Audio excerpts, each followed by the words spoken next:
regarding Washington Spirit soccer player Kumi Yokoyama. He has came out as a transgender man. So basically, Nate, he has recently came out. He decided to come out on his YouTube channel on Sunday, and I do have a quote from him, Nate. He said, and I quote, he said, I've dated several women over the years, but I had to stay closeted in Japan. In Japan, I'd always be asked if I had a boyfriend, but here in the United States, I'm asking if I have a boyfriend or a girlfriend. When my girlfriend said there was no reason for me to stay closeted, it really made coming out wasn't something I was enthusiastic about. But if I think about my life going forward, it would be harder to live closeted. So I found the courage to come out. And yeah, Nate, according to the article, he's 28 years old right now, and he ended up undergoing the surgery when he was 20, and added they would have further surgeries when they retired from playing. And yeah, so basically, Nate, they said that seeing Canada and OL Reign midfielder Quinn tell their story and wear a Protect Trans Kids sweatshirt before the game also encouraged them to speak out. And according to Yokoyama, he also made a quote about that. He said, and I quote, Quinn wore a sweatshirt that said protect trans kids before a game. And I realized that it was what taking action looks like. To be able to accept people you have no relationship with, that's the kind of person I would like to become. And I hope we can create that society. And Quinn announced in September that they are transgender in an Instagram post and elaborated on their experience in a post on OL Reign's website. So, you know what, Nate? I'll start off with this first, but before I do, the source of this article is ESPN. So let me start off with this first, okay? First of all, again, credit for Kumi Yokoyama to come out and say that he is a transgender man. You know, even though there obviously is like LGBTQ month and everything like that, and obviously we're in a different generation now, it is still hard for people to come out. You know, there are still people who stay closeted. And he talked about it. He said it would have been harder for me to live closeted. You know, I don't think anybody should live closet, should be living in a closet, you know, where they have to hide who they really are. I don't agree with that, you know?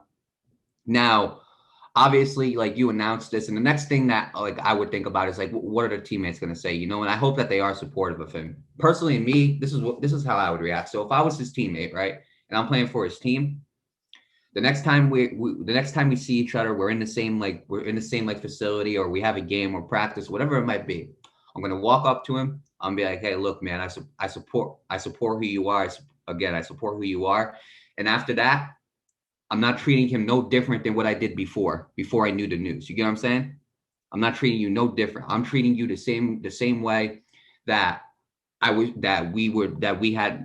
that I was treating you before. You know, we're gonna have that same relationship that we had before. Him coming out as this should not change that relationship. You know what I'm saying? If you built a strong bond with your teammate, that strong bond should still stay. You know, there shouldn't be you shouldn't treat them any more different. I'd walk up to him. I'd be like, look, I support who you are, and credit to you for coming out. And then after that, that's it. Now we got to focus on the game. That relationship that we still had, it still remains, and it's as simple as that. That's the way the world should be, Nate, in my opinion.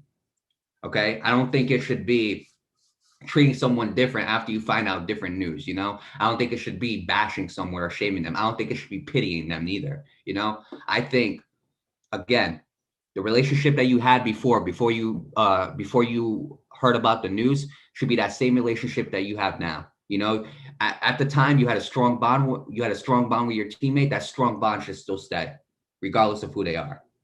You understand what I'm saying, Nate? That's the way I would approach everybody. Because to me, it doesn't matter who you are. Again, it doesn't matter gay, straight, transgender, black, white. It doesn't matter religion. It shouldn't matter. You know, what matters is this: you're my teammate. You know, we're friends because we get along. It's as simple as that. You're my teammate. We have a good relationship together. That's not going to change.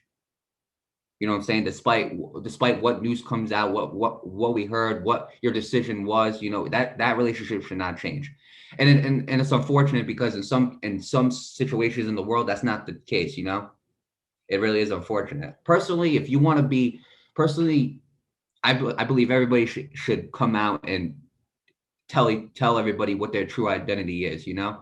Again, staying closeted, you know, sometimes that puts a lot of pressure on somebody to live up to a certain image that they're not, you know? But overall, Nate, I do respect the decision. I do completely support him on his decision coming out. I do respect him for what he has done because that is a very brave thing to do, you know? not many people are willing to come out and tell people like, hey, look, I'm this, some people stay closeted for the longest time. So with that being said, to Kumi Yokoyama, I wish him the best of luck with the Washington Spirit. As for the Washington Spirit, I wish them the best of luck. And yeah, it was a brave thing what he did, Nate. Yeah, absolutely, it was. Best of luck to Kumi Yokoyama. Yeah, Mari. I don't know why people have to judge people based on what they are, or how they are, things like that. Like, I don't understand why they have to be like that. And you're absolutely right. No matter if you're gay, transgender, straight, bisexual, whatever the case might be, that bond shouldn't break no matter what. Like, just because you're this, and that, and I'm that, and this doesn't mean that we can't have a bond. You know what I mean? And I don't know why people gotta be like, oh, this is wrong, this is wrong, that. We live in a different generation. Right. And not only This is the next generation of human. This is the next generation of humanity, and that's just that. right, and not only that, like shaming wise too, like Yeah, sometimes they get shamed or sometimes they'll get pity. Me yeah, personally, I think pity is just as worse as shame. yeah, and it shouldn't be like that, because at the end of the day, you're still human. You Right. still live. You still got a family to provide. You still got kids to provide. You still got a job to go through every day. We're all human at the end of the day. So why should that matter? You know what I mean? So I'm very, and people, and even in a day now where so many more people are like this, it's still very difficult, because you still got that one party that's like, oh, it's so wrong to be gay, or it's so wrong to be transgender. Like why? What's so wrong about it? You know what I mean? So, I'm proud of Kumi Yokoyama that he's gonna come out as transgender, or he did come out, excuse me. Um, and I support his decision. That's his choice to make, not ours, which is why I don't like it when people judge on others. It's like, it's not your life to control. So why do you care so much? You know what I mean? So with that being said, to Kumi Yokoyama, best of luck to you. Again, I'm glad that you're inspiring a new generation, and coming out like this. And I wish you the best of luck with the Washington Spirit. As for the Washington Spirit, best of luck to you guys as well. And yeah, I'm very proud of you, man.